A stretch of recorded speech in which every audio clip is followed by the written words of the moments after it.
Cumprimentos a todos os que nos assistem. Isso aqui é comigo, né?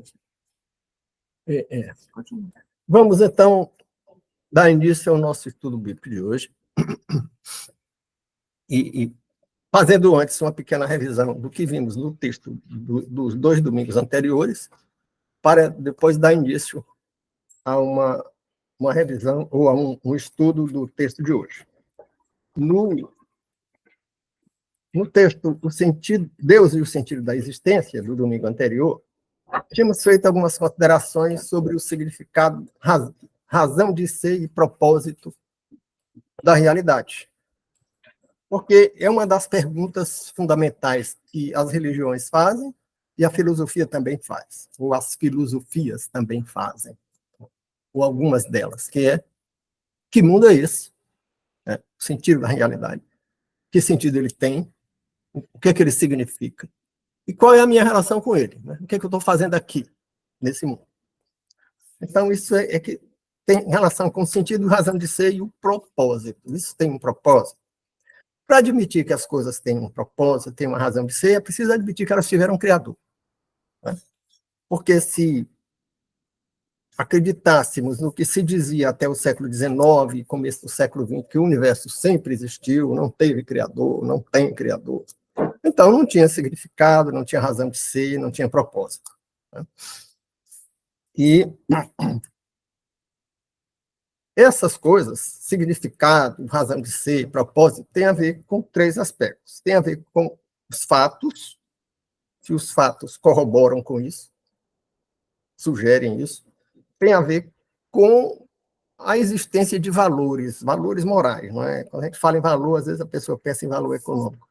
Mas se estamos falando de filosofia ou de teologia, quando se fala em valor, geralmente é o valor moral. Não é? E com a normatividade moral. Se existem valores, então existe norma, existe normatividade. Né? Então, tínhamos discutido sobre isso e tínhamos dito que o fenômeno religioso tem 3 coisas. O fenômeno religioso em geral, não é só uma coisa do cristianismo. Né? É um sociólogo americano que diz isso numa obra chamada Sociologia da Religião. O cara se chama Thomas Uddy. Ele diz que o fenômeno religioso tem 3 aspectos, que é a busca de transcendência, porque a fim de tudo os nossos limites incomodam. A gente acha ruim porque a gente é mortal, é um limite. A gente acha ruim porque a gente não compreende tudo, é um limite. A gente é incomodado porque a gente não tem limitações no tempo e no espaço, a gente não pode se deslocar com a rapidez que a gente quer, nem sempre pode. Né? A gente não pode estar em mais de um lugar ao mesmo tempo, a gente está sujeito a um fluxo do tempo. A gente envelhece, tal. Tudo isso faz parte da finitude e que incomoda. Então, a gente quer a transcendência, a gente quer ir além dos nossos limites. Né? E mais, tem a transcendência e tem a totalidade. Se a gente quer saber que mundo é esse e o que é que nós estamos fazendo aqui, então, nós queremos ter uma ideia, a gente pode chamar isso de ordenamento cognitivo, um conjunto de entendimentos que nos dê uma noção dessas coisas. Que mundo é esse? O que eu estou fazendo aqui? O que eu tenho a ver com ele? Não é? Isso seria totalidade. A gente quer entender tudo. E, finalmente, a gente busca uma radicalidade, que é um fundamento primeiro, a causa primeira de tudo. Né? Radicalidade, não se confundir com radicalismo. Radicalismo é extremismo. Radicalidade é ir à origem das explicações e a causa primeira de tudo. E as religiões dão essa resposta e o cristianismo dá essa resposta. Porque o cristianismo tem uma cosmogonia, que é uma explicação do mundo, lá no Gênesis, que vai à radicalidade, que vai ao começo, a causa primeira, quando diz: criou Deus os céus e a terra. Ele disse: faça-se luz, né? O fiat lux. Então já tem radicalidade, porque aí é o começo de tudo, é a causa primeira. Né? E mais. E a física não desmente isso. É claro que ela não afirma que Deus criou o mundo, porque ela não trata disso. Mas ela também não nega. E abre a porta para isso quando diz que o universo teve um início, sim. Não existiu sempre. Né? e não diz o que é que tinha antes do Big Bang. Né? Antes do Big Bang não existia o tempo, o espaço-tempo. Muito bem, não existia. Então foi criado. Quem criou o espaço-tempo? Né? Então abre a porta para a existência de um criador. Temos visto isso. Bem, e tínhamos lembrado que nós precisamos enfrentar esses desafios intelectuais, porque sem eles, muitas vezes, o cristão fica desarmado. Né? Às vezes, uma pessoa é desafiada com uma pergunta de um crítico que diz, e o mal? Por que existe o mal? Né? Então, nós já fizemos aqui um estudo específico sobre a existência do mal, que demanda algumas considerações assim. Bem, e lembrávamos que a segunda carta a Timóteo, Paulo escreve no capítulo 3, toda a escritura é divinamente inspirada e proveitosa para ensinar, para redarguir, para corrigir, para instruir em justiça. Então, se o cristianismo é uma religião do livro, o livro do cristianismo é a Bíblia, e vimos que a Bíblia é inspirada. Né? Paulo está dizendo isso. E é proveitosa para ensinar, para redarguir, quer dizer, para rebater, né? E para corrigir, para instruir com justiça. Tínhamos analisado o problema de evitar polêmicas, porque algumas questões polêmicas podem criar um obstáculo à comunicação. A gente perde a capacidade de dialogar quando polemiza, e orientar ou exortar ou admoestar não é o mesmo que polemizar. Né? A admoestação é uma advertência, mas não deve ser um ataque. Né? E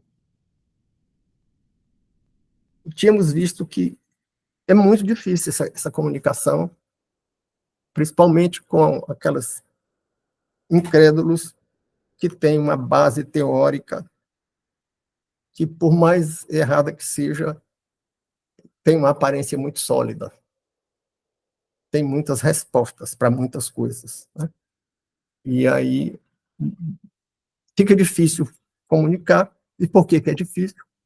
Porque nós dizíamos que o pensamento é como uma alvenaria cujos tijolos são as palavras. Então, você, quando olha para uma parede, você está vendo a parede, mas a parede é feita de tijolos. Então, quando você ouve ou lê uma doutrina, uma teoria, a explicação de uma ideia, é como se você visse a parede sem ver os tijolos. Você vê a ideia, a teoria, e vai engolindo os tijolos, que são as palavras. E as palavras têm muitos significados diferentes. Por exemplo, quem diz liberdade pode estar dizendo uma coisa diferente do que você entende. Você pode entender que ser livre é estar em sintonia com a razão, como queria o Sócrates. E a pessoa que diz liberdade pode estar dizendo que liberdade é a ausência de obstáculo ao desejo. Aí a conversa não é como se estivessem falando línguas diferentes. Então, a comunicação se torna impossível. Né?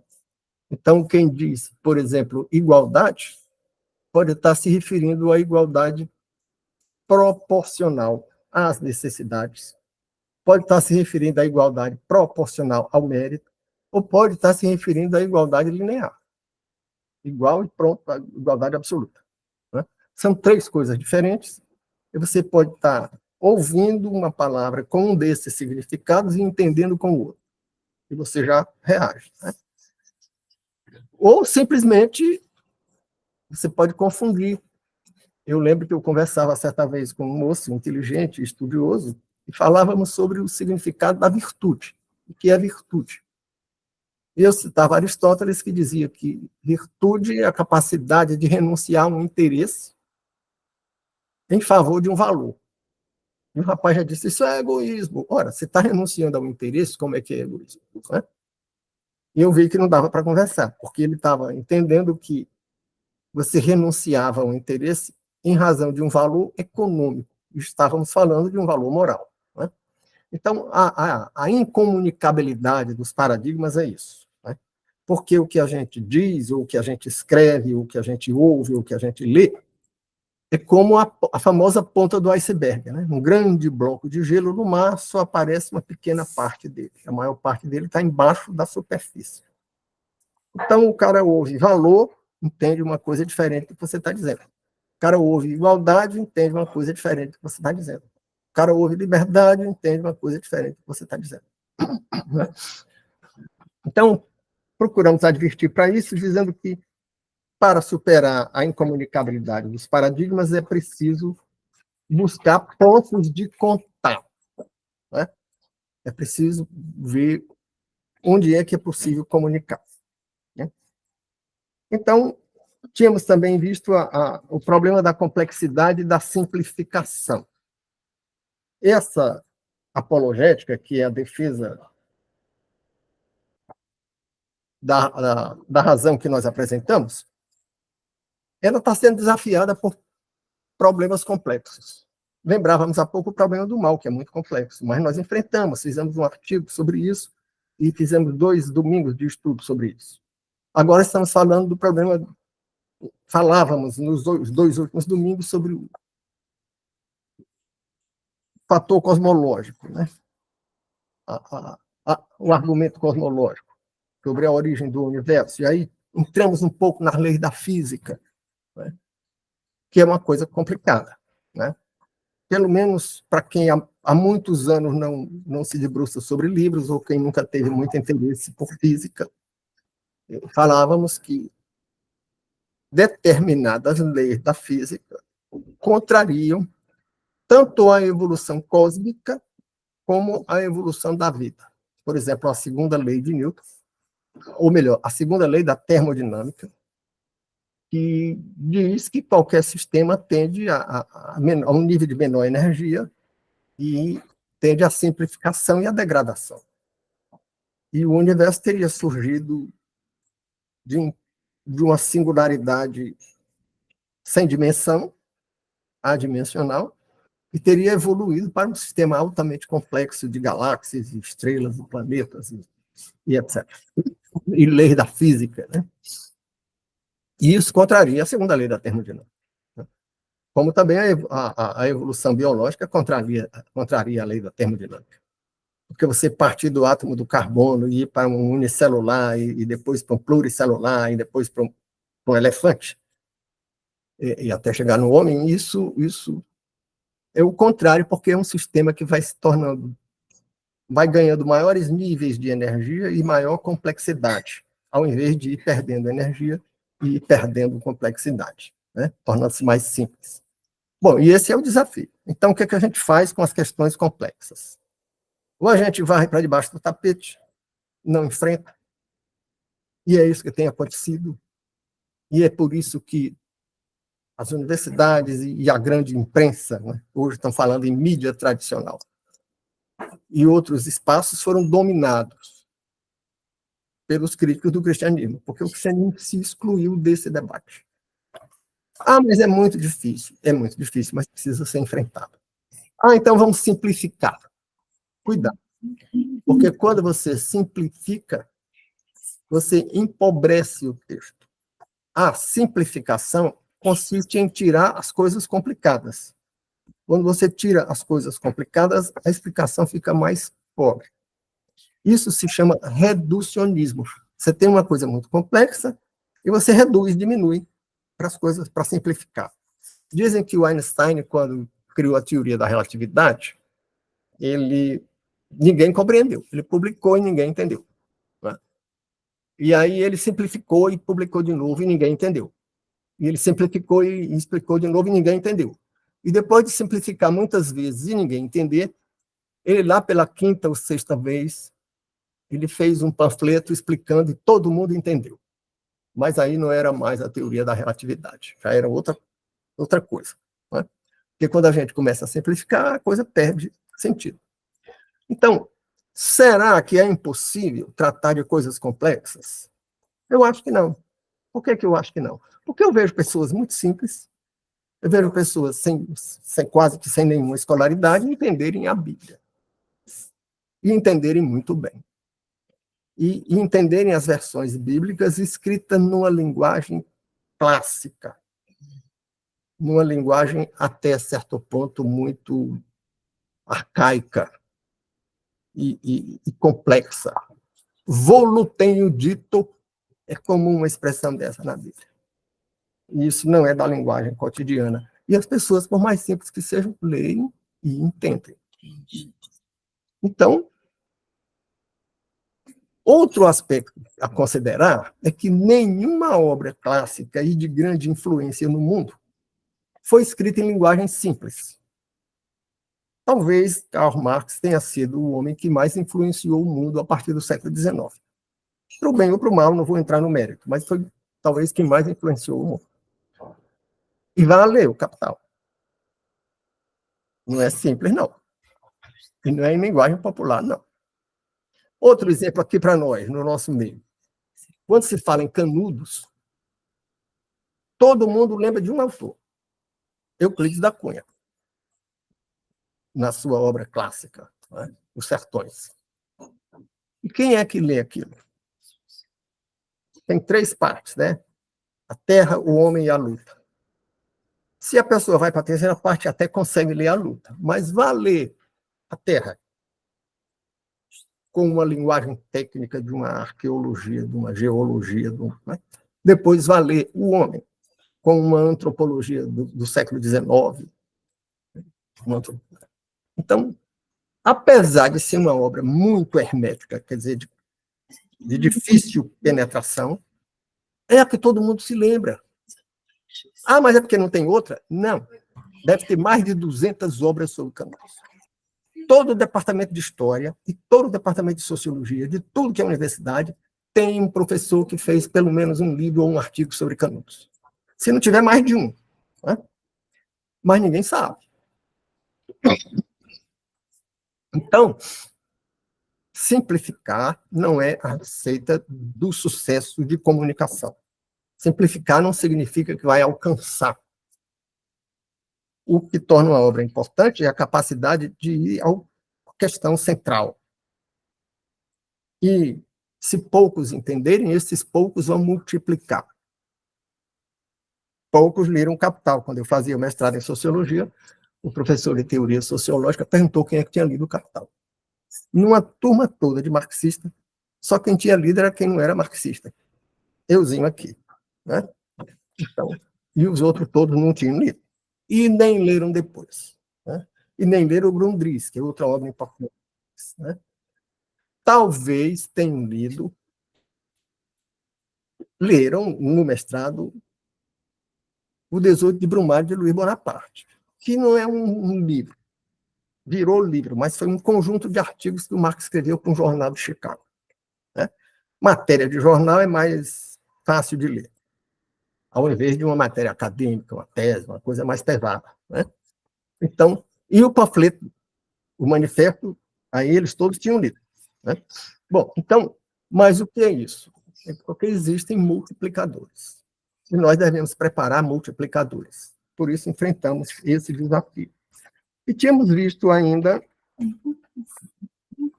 que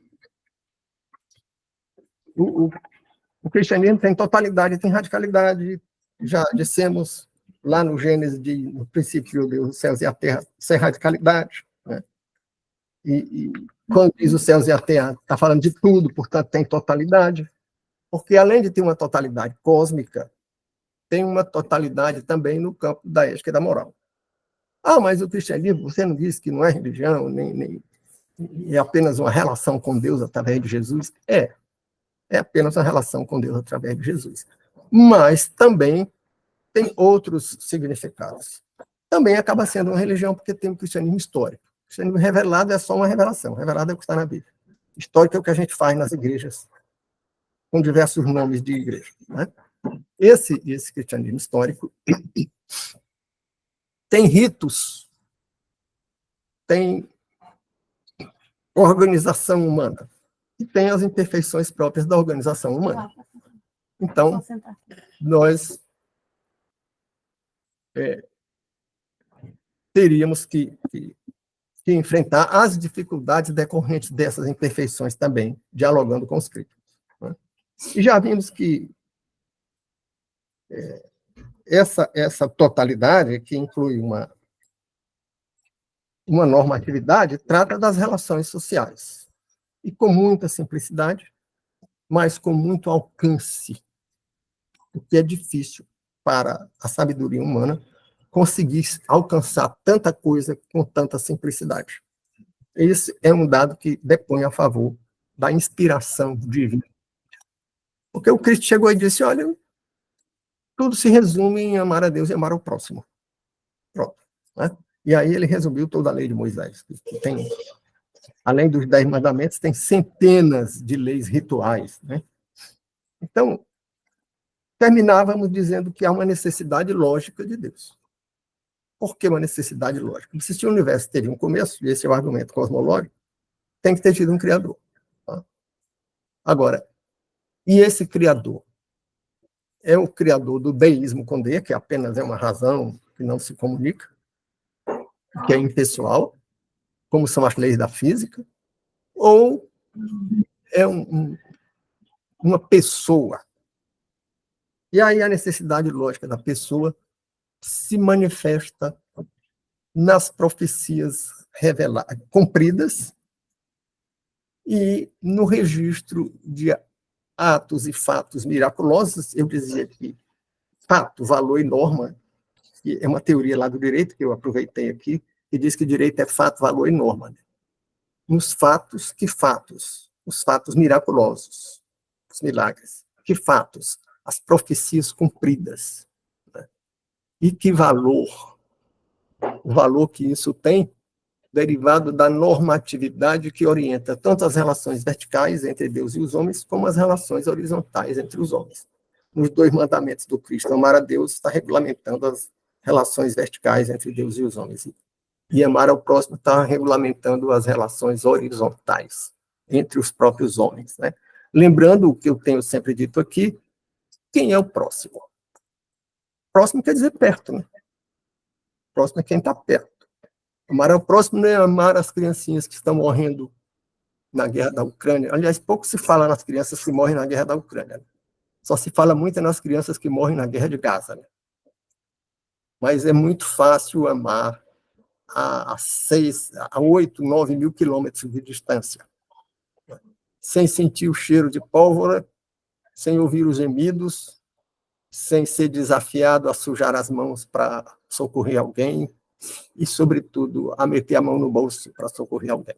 Tá? Aí é muito fácil. Olha como eu sou virtuoso. Espelho meu, quem é mais virtuoso do que eu? Eu amo as criancinhas de Gaza. Isso aí é a tradição que já estava na Bíblia lá entre os fariseus. Isso aí é hipocrisia. Ah, não, eu sou sincero, eu fico sem dormir por causa das criancinhas de Gaza. Muito bem.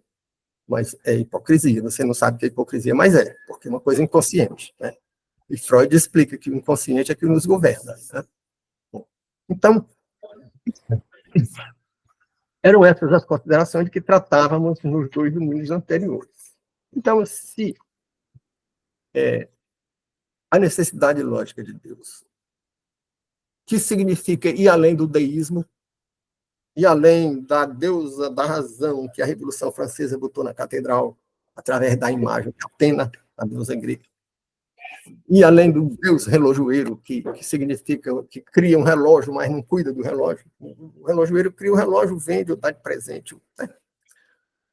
Então, o Deus do cristianismo não é o Deus relojoeiro. Ele se manifesta, ele se comunica, ele intervém na realidade. Ele criou leis da física que são subjacentes aos fenômenos químicos também, porque os fenômenos químicos obedecem às leis da física, e são subjacentes aos fenômenos biológicos, porque o fenômeno biológico decorre de fenômenos químicos que, por sua vez, são regulados por fenômenos físicos. Né?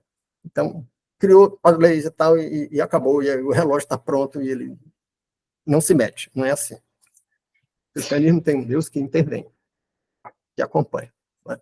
E como é que intervém? Então, tínhamos visto isso, e passamos, então, já para quem recebeu o texto, já na página 10, porque eu emendei um texto no outro, ficou um arquivo só, né? Dos 2 domingos passados com o de hoje.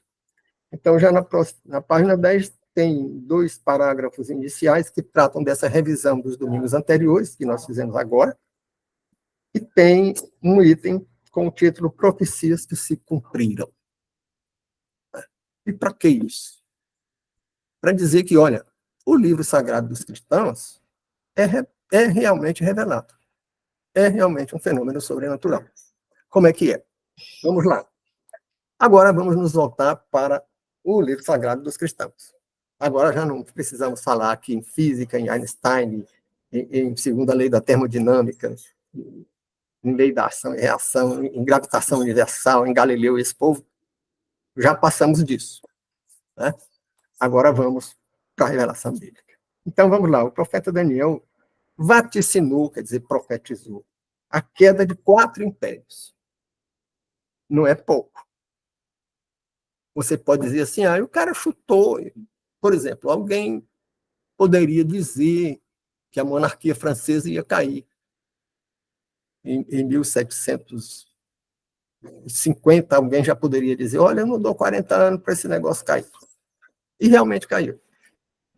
Foi ao acaso. Mas se o sujeito prever 4 coisas, olha, a monarquia francesa vai cair, depois a monarquia russa vai cair, depois a monarquia espanhola vai cair, depois, pode até dizer que outra monarquia aí, austro-húngara ou portuguesa também deverá cair, e acerta tudo isso, aí não dá para dizer que foi ao acaso. Né? Como é essa história do profeta Daniel prevê a queda de 4 impérios? Lá no capítulo 8, no livro do profeta Daniel, né? Podemos ver a partir do versículo 18, onde lemos. Quem está com a Bíblia vai localizar. Então, lemos. E, estando ele falando comigo, diz o profeta, caí com o meu rosto em terra, adormecido. Ele, pois, me tocou e me fez ficar de pé. O anjo que falava comigo, né? E disse, eis que te farei saber o que há de acontecer. Aí eu suprimo aqui com 3 pontinhos entre parênteses para dizer que eu saltei um pedaço para não ficar muito longo aqui o texto. E continuando um pouco mais adiante diz, aquele carneiro que viste com 2 pontas, porque ele tinha visto um carneiro de 2 pontas que estava amarrado em todo mundo, né? Aquele carneiro que dominava todo mundo. Aquele carneiro que viste com 2 pontas são os reis da Média e da Pérsia, que se juntaram e formaram um império só, o Império Medo-Persa. Né? Mas o bode peludo é o rei da Grécia, porque ele tinha visto um bode peludo que matava o bode, que matava o carneiro de 2 pontas. Né? E realmente Alexandre o Grande vem e derruba o Império Persa. Né? É o rei da Grécia. Dá os nomes. Primeiro ele tinha usado uma figura de linguagem, tinha falado num carneiro de 2 pontas, tinha falado num bode peludo. Agora ele está dizendo o rei da Média e da Pérsia, e está dizendo o rei da Grécia. E esse rei da Grécia que ele diz aqui é Alexandre o Grande, né? Que derrotou o Império Medo-Persa. E a ponta grande que tem entre os olhos é o rei. Ainda disse isso. A ponta grande que tinha entre os olhos do bode peludo é o rei Alexandre o Grande, que foi a peça central na vitória do Império Macedônico, do Alexandre, sobre os persas. Foi o gênio militar do Alexandre, a peça grande. Tanto que quando ele morreu, se acaba o Império Macedônio. E diz mais, mas o bode peludo é o rei da Grécia. E a ponta grande que tinha entre os olhos é o rei primeiro. Alexandre foi o primeiro rei do grande Império Macedônio. E o pai dele tinha um impériozinho ali. O Filipe II, da Macedônia, tinha unificado algumas cidades gregas, apenas gregas. E ele saiu conquistando todo mundo. Foi até a Índia. Né? Então, até o que hoje é o Afeganistão. Então, ele é o rei primeiro de um império que só durou a vida dele. Né? Alexandre o Grande, eu coloquei entre Colchetes, fundador do grande Império Macedônio Helenístico, que ia além dos limites da Grécia, superando assim o império herdado de seu pai, Filipe II. Aí, voltando para o texto, fecho o colchete e volto para o texto do profeta Daniel. O ter sido quebrado, levanta-se 4 em seu lugar. Aí Daniel está profetizando séculos antes que, com a morte de Alexandre, ter sido quebrado o chifre grande, a ponta grande entre os olhos do Império Grego, do bode peludo, o Império Macedônico se divide em 4. E aí os historiadores chegam e vão para os documentos arqueológicos e os documentos históricos e dizem, olha, com a morte de Alexandre, o Império Alexandrino se dividiu em 4 sátrapas, 4 pedaços, do jeitinho que o profeta descreveu. Né? O ter sido quebrado com a morte precoce, ele morreu jovem, levantando-se 4 em seu lugar. Significa que 4 reinos se levantarão da mesma nação. O grande Império Grego Macedônico se divide em 4 reinos gregos. Se levantarão em 4 da mesma nação. 4 partes em que se dividiu o Império Alexandrino. Mas não com a força dela. A grande nação ou o grande poder, o grande império que Alexandre tinha criado. Mas esse é o primeiro exemplo que nós trouxemos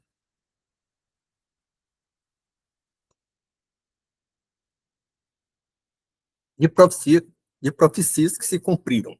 Eu escolhi esse exemplo porque é muito detalhado, é muito nítido, fala sem linguagem figurada, começa com linguagem figurada, em versículos anteriores que eu não botei no texto, nem li aqui.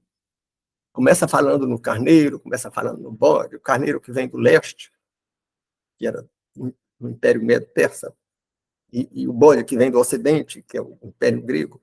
Mas depois o profeta diz, eu não estou entendendo nada, me explique, e o anjo explica para ele. Por isso é que começa dizendo assim, estando ele falando comigo, com meu rosto adormecido e tal, é aquele que é. E eis que te farei saber o que há de acontecer. O anjo diz isso para o profeta, e aí começa a explicar, e dar essas explicações todas, com muita clareza. Então, e são 4, são profecias que se cumpriram, e tem documentação histórica de que essas coisas aconteceram. Documentação que não é da Bíblia, é da história secular. Mas vamos para outro exemplo, que, embora este seja um exemplo muito forte, temos outros. Temos muitos outros. Eu vou dar apenas uns poucos. Né? Temos, no excerto citado, uma profecia que se cumpriu. Também em Isaías, agora vamos lá para o profeta Isaías, no capítulo 44, nos versículos 27 e 28, lemos Isaías 44, versículos 27 e 28. Na versão, existem palavras diferentes nas versões feitas por traduções diferentes, mas na versão que eu usei aqui, as palavras podem ser diferentes na versão que você esteja acompanhando agora, mas o sentido é o mesmo. Quem diz a profundeza, já lendo o versículo 27, quem diz a profundeza, seca-te, e eu secarei os teus rios, aí eu boto entre colchete, uma explicação minha. Ciro desviou o rio Eufrates, seu exército entrou na Babilônia pelo leito do rio e conquistou a cidade. A Babilônia tinha uma muralha muito grande, muito forte, nenhum inimigo poderia assediar a Babilônia. E passava um rio por baixo da muralha para não faltar água durante um longo cerco. Eles poderiam resistir um longo cerco, porque tinha um rio. Aí o que é que fez Alexandre? Desviou o curso do rio. Barrou o curso do rio. O rio que passava por baixo da muralha da Babilônia secou. Ficou uma brecha enorme e o exército dele entrou por ali e dominou a Babilônia. Isso que eu estou dizendo é história, não é bíblico. Isso vocês encontram no livro de história. Né?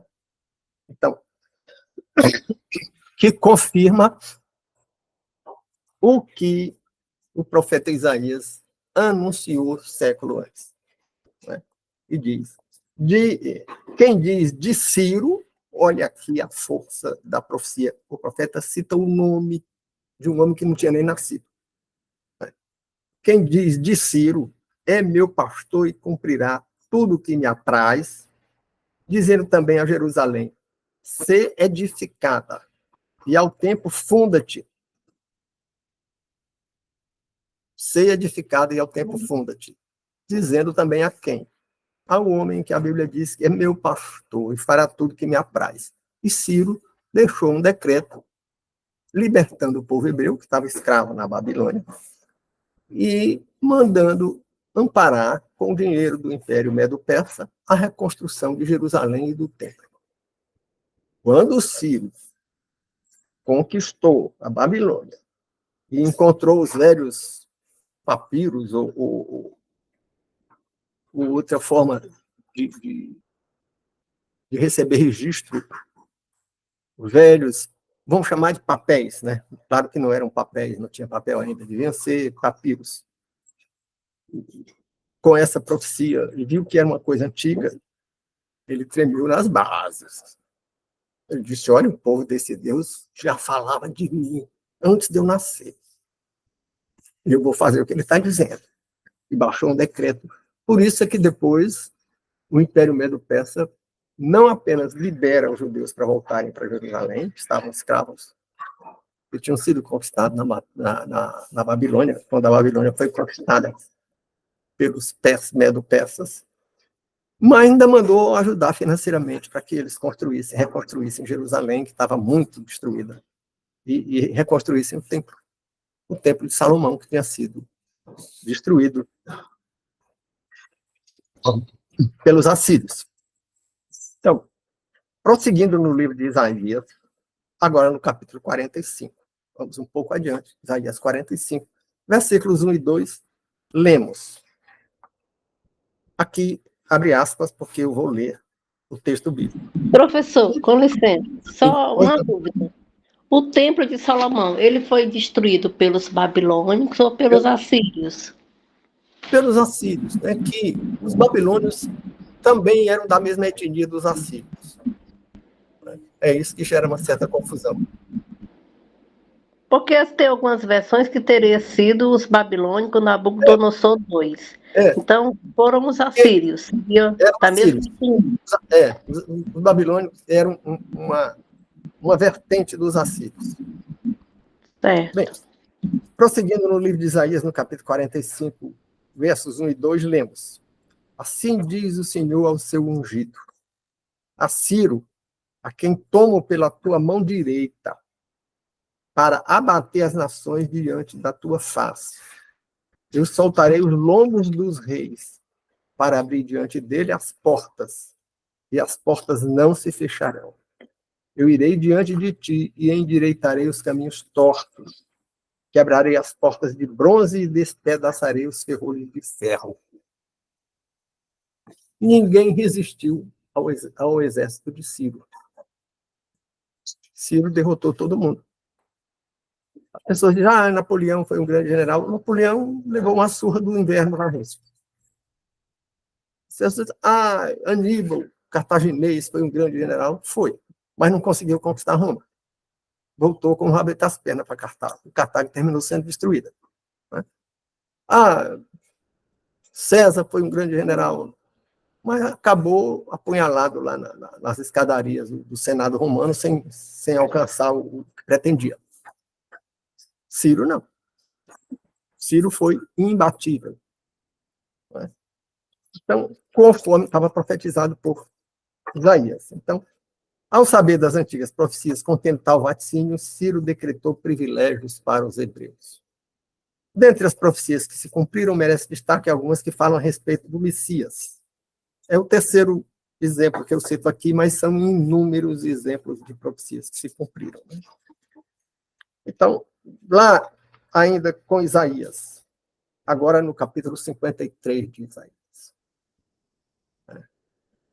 temos o versículo 7, que diz, ele foi oprimido, mas não abriu a boca.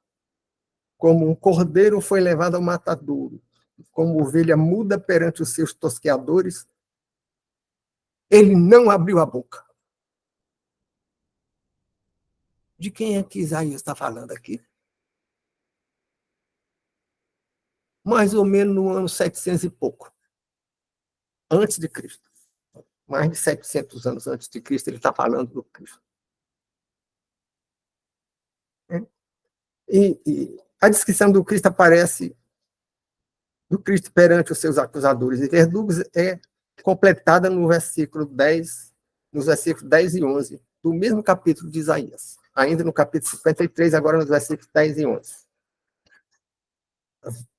Passando ao texto bíblico que eu leio agora. Todavia, ao Senhor agradou moê-lo, fazendo-o enfermar.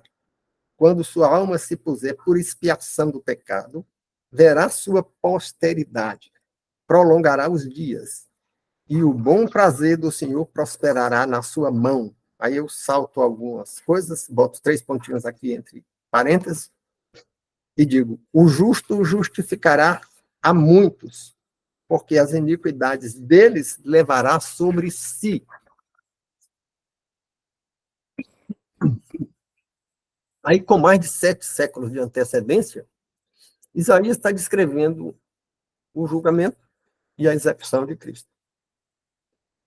Está já explicando a doutrina de salvação que vai aparecer no Novo Testamento. Que vai aparecer, não, já é anunciada no Antigo Testamento, que vai se concretizar no Novo Testamento. Então, Isaías 7,14 diz explicitamente mais uma profecia que se cumpriu. Ainda, Isaías, voltando ao capítulo 7, agora versículo 14. Portanto, o mesmo Senhor vos dará um sinal. Eis que uma virgem conceberá e dará luz a um filho, e o seu nome será Emanuel. Com mais de 700 anos de antecedência. Isaías 7,14. Está dizendo que uma virgem iria conceber e daria origem a um filho, e seria um filho varão. Então, era preciso uma virgem conceber. É preciso que essa concepção resultasse em um filho varão, e que esse filho varão se chamaria Emanuel. Que, na verdade, não seria o nome. Seria o que ele era. Deus conosco. Emanuel significa Deus conosco. Né? Então, seria aquilo que João, lá no primeiro capítulo do Evangelho de João, vai dizer que no princípio era o verbo era Deus, o verbo estava com Deus, e o verbo se fez carne e habitou entre nós. Ou seja, se fez Deus conosco. Então, temos aí diversos exemplos de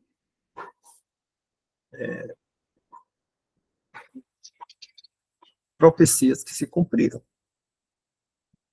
Teria muitos outros, mas ficaria muito longo o estudo.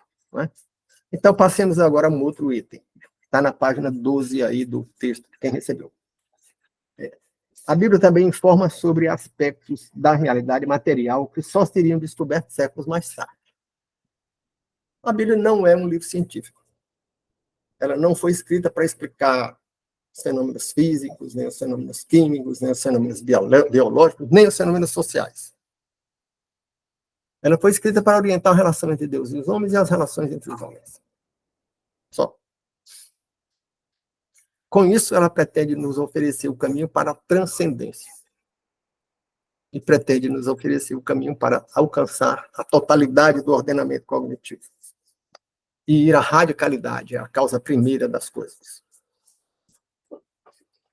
Mas, que acolá, ela dá umas dicas para dizer, olha, estou falando sério. Eu sei o que eu estou dizendo. Isso aqui só quem podia saber era eu. Nenhum homem poderia saber. Eu sou a inspiração disso aí, diz o Senhor dos Exércitos. Né? Então, vamos ver o que tem, por exemplo, em Isaías 40. Eu escolhi Isaías para tirar um bocado de coisa de Isaías, porque evita estar correndo de um lugar para outro distante na Bíblia, para quem acompanha. E porque o livro de Isaías é muito denso, contém muita coisa. Então, no capítulo 40 de Isaías, o versículo 22,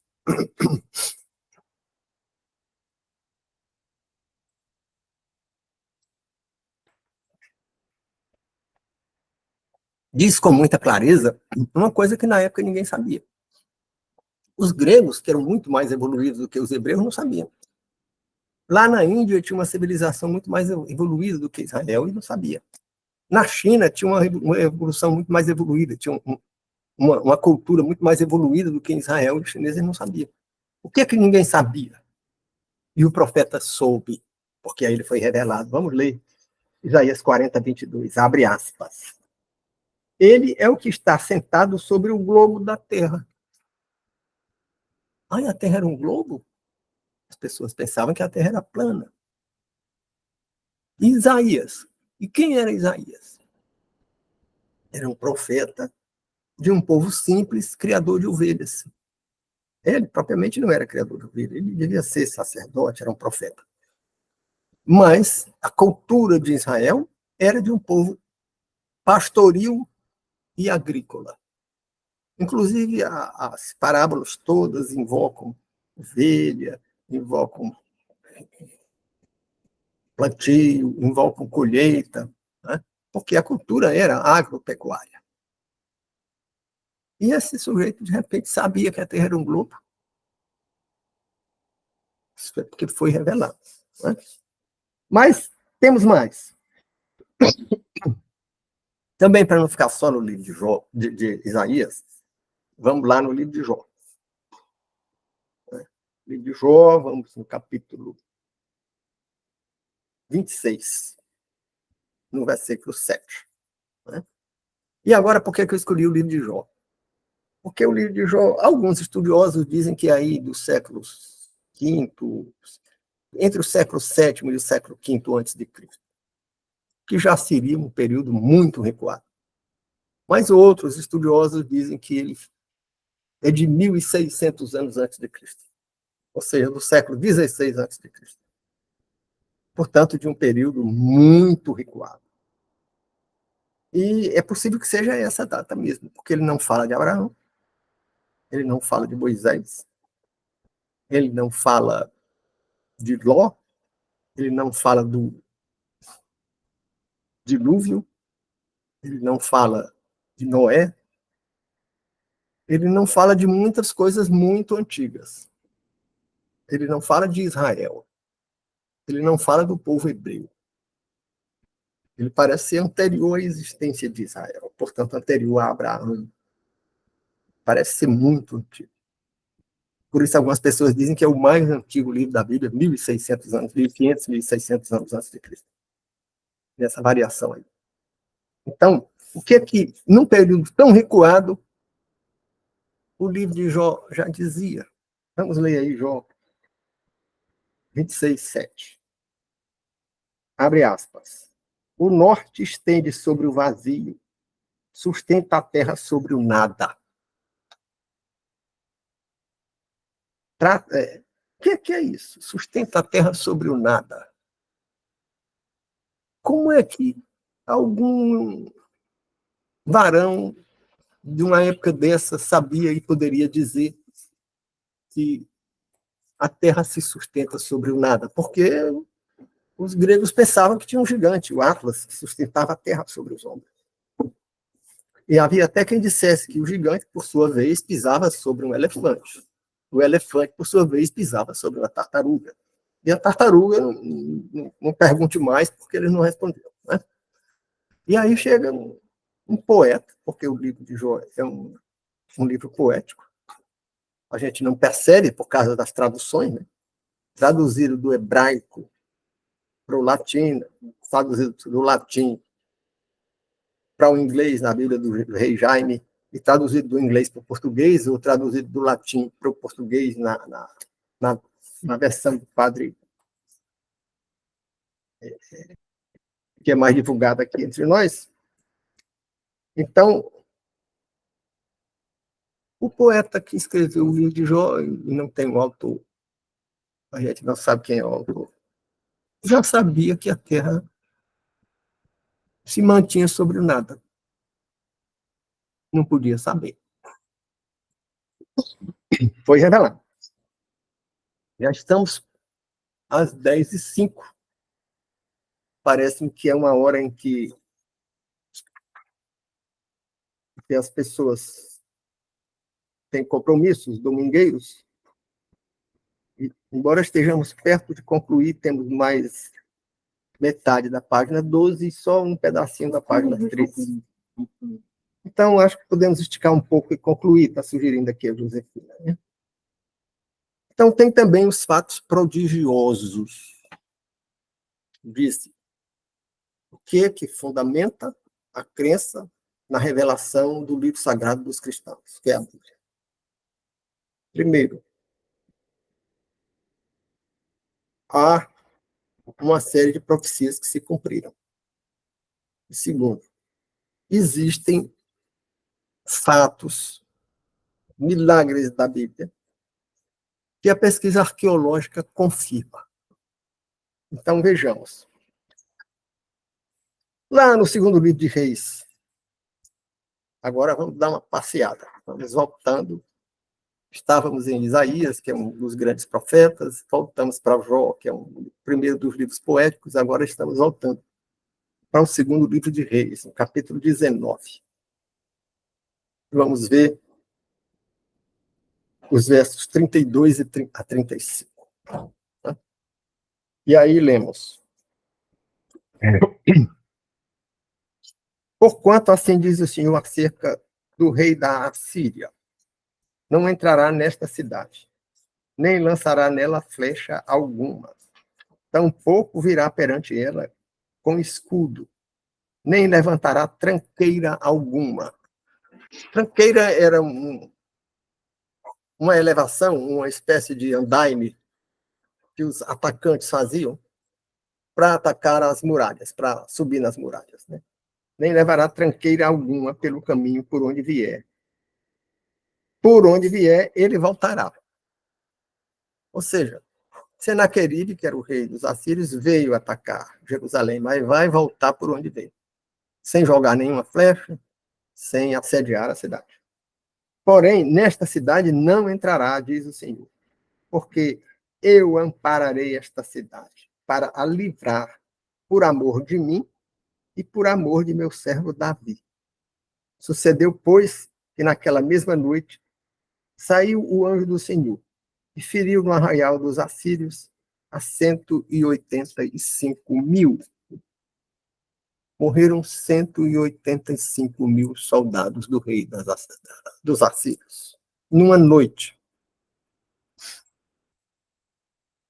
185.000 deles. E levantando-se pela manhã, o rei, quando se levanta, eis que todos eram corpos mortos. Então, Senaqueribe, rei da Assíria, partiu e foi e voltou. E ficou em Nínive, que era a capital dos assírios.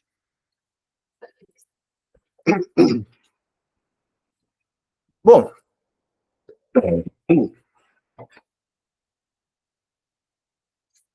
que conversa é essa? Que conversa esquisita do anjo do Senhor numa noite ferir 185.000 homens. Mas tem pesquisa arqueológica que não tem nada a ver com a Bíblia. Tem documento arqueológico encontrado nas pesquisas, nas escavações, dizendo que o exército de Senaqueribe acampou em um determinado lugar. Encontraram lá o lugar onde ele acampou, nas escavações. E era um grande exército. Tanto que o acampamento ficou marcado através dos séculos. Bom, mas não diz o que aconteceu. Diz que tem esse acampamento lá, mas que era para cercar Jerusalém. Mas Jerusalém não foi cercada na data desse acampamento é do ano 701 a.C. Quem era o rei nessa época em Jerusalém? Era Jerusalém. Era que depois ia morrer e o Senhor deu mais 15 anos a ele.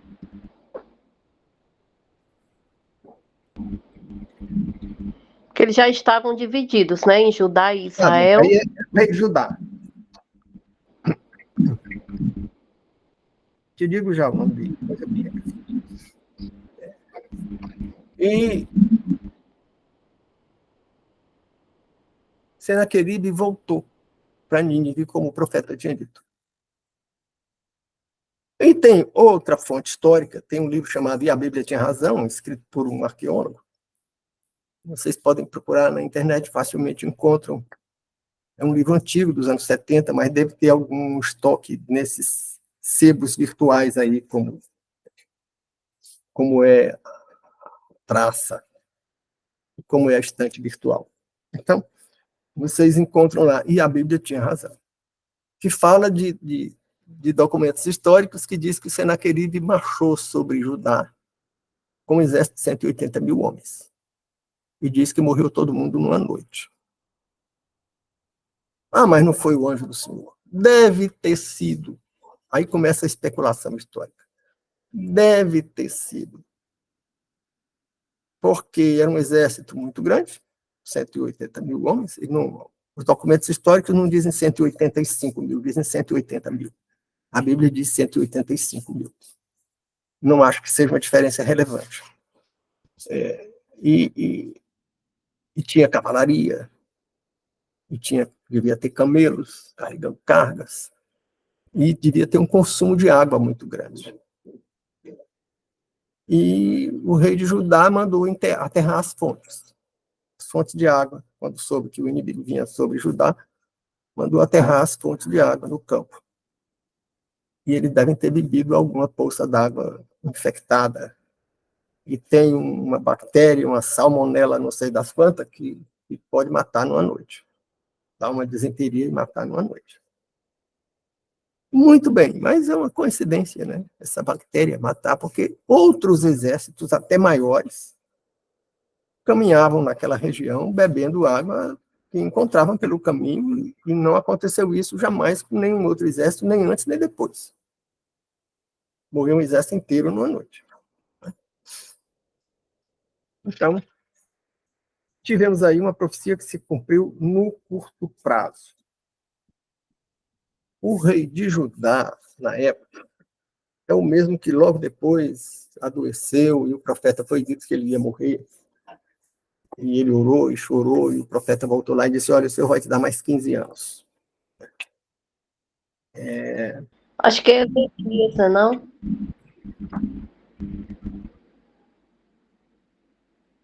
Se não me engano, é Ezequias. Ezequias. Né? Então, temos profecias que se cumpriram, temos prodígios que se confirmaram pela pesquisa histórica. É um milagre, é um prodígio, um exército desaparecer numa noite, um exército inimigo.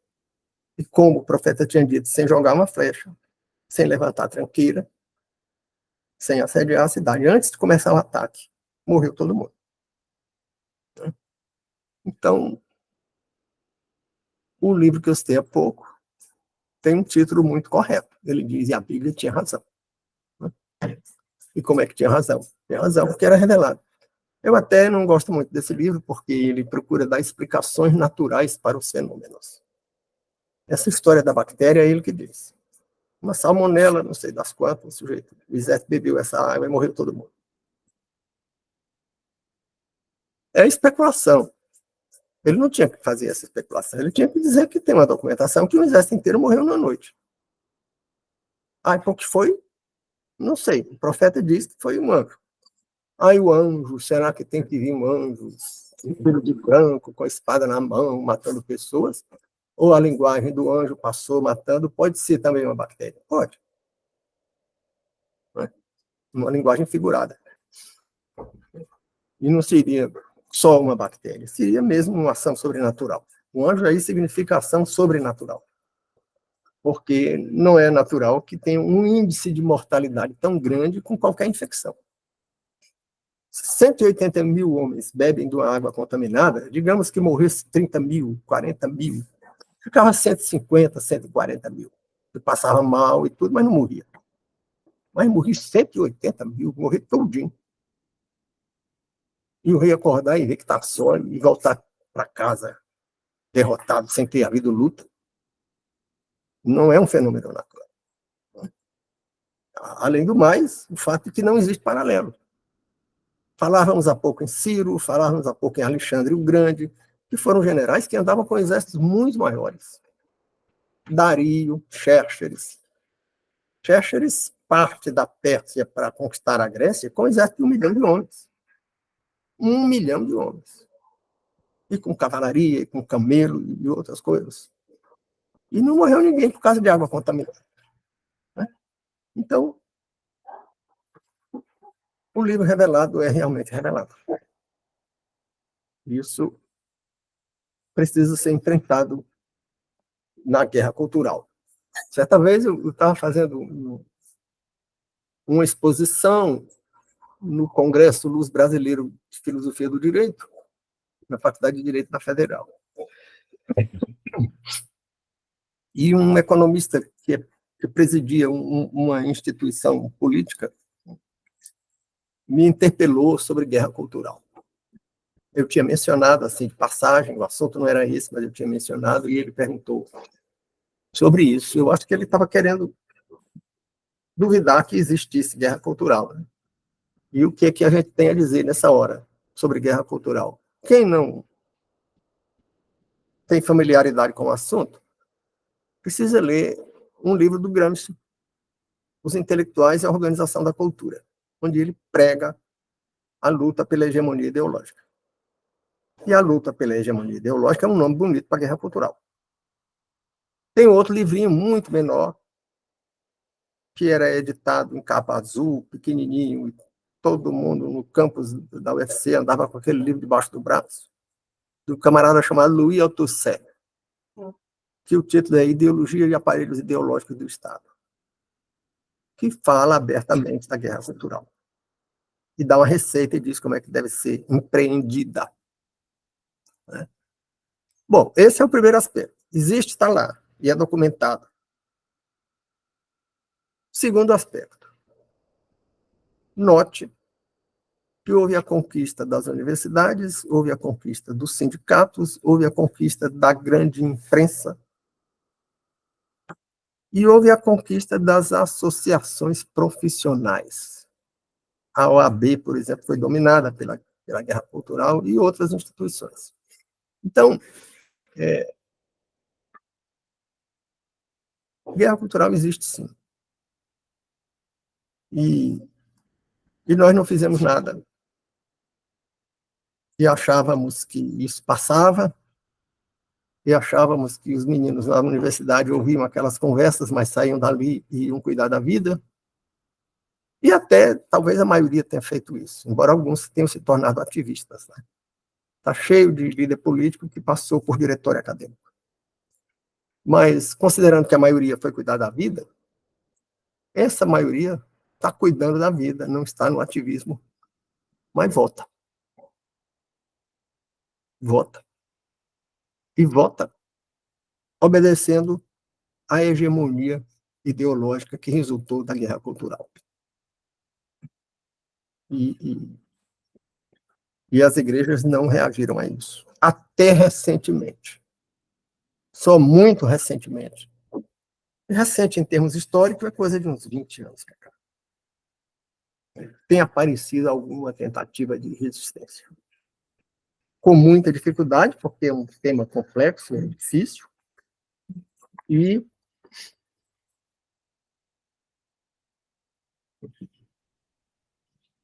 por causa do nosso despreparo. Porque nem os nossos jovens vão para as universidades preparados para resistir à catequese, eu digo nem doutrinação, é catequese. E hoje já não é mais para a universidade, não é mais nas universidades que isso acontece. Isso já se dá hoje até no ensino infantil, com a pregação subliminar de doutrinas contrárias, seja à normatividade ética do cristianismo, seja ao cristianismo em si. Né? E mesmo as lideranças cristãs não têm esse preparo. Eu não sei o que é que os seminários estão ensinando. Eu sei que antigamente ensinavam homilética, ensinavam hermenêutica, ensinavam várias coisas, mas hoje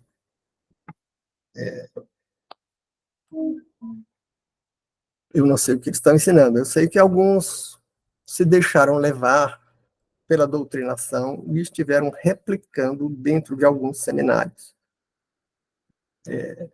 doutrinas anticristãs, fantasiadas de cristianismo. Bom, Professor Rui, a realidade hoje dentro das escolas, que eu ainda estou nas escolas, né? Tanto no fundamental mesmo, no ensino médio, o que a gente vê no pátio? A gente vê as meninas namorando, se beijando no pátio. Já outro dia eu entrei no banheiro das meninas, porque eu fui escovar os dentes e a nossa água é quente, e tinha duas meninas se beijando. Lá no Sejap Pacajus. Nunca tinha acontecido assim de eu ver de frente, né? Mas o que eu quero falar com isso é o seguinte, é que a coisa já foi tão longe, já está tão sem controle. Essa cultura de gênero, por exemplo, e essas ideologias, ela já se eu vou encerrar aqui para a gente dialogar depois da gravação. Sem gravação, você fica até mais à vontade para falar. Porque algumas coisas talvez você não deva dizer gravado. Né? Obrigada. Eu quero, então, agradecer a presença de cada um e pedir que as pessoas se inscrevam, deem o like, aquele polegarzinho para cima, e comentem e compartilhem. Porque ao compartilhar, ao mandar para outras pessoas e ao comentar, você valoriza o canal na plataforma digital que nos divulga e ela passa a jogar o canal para as pessoas. Então, se inscreva, é de graça, dê o like, comente e compartilhe. E muito obrigado e até o próximo domingo. Vamos continuar fora da gravação.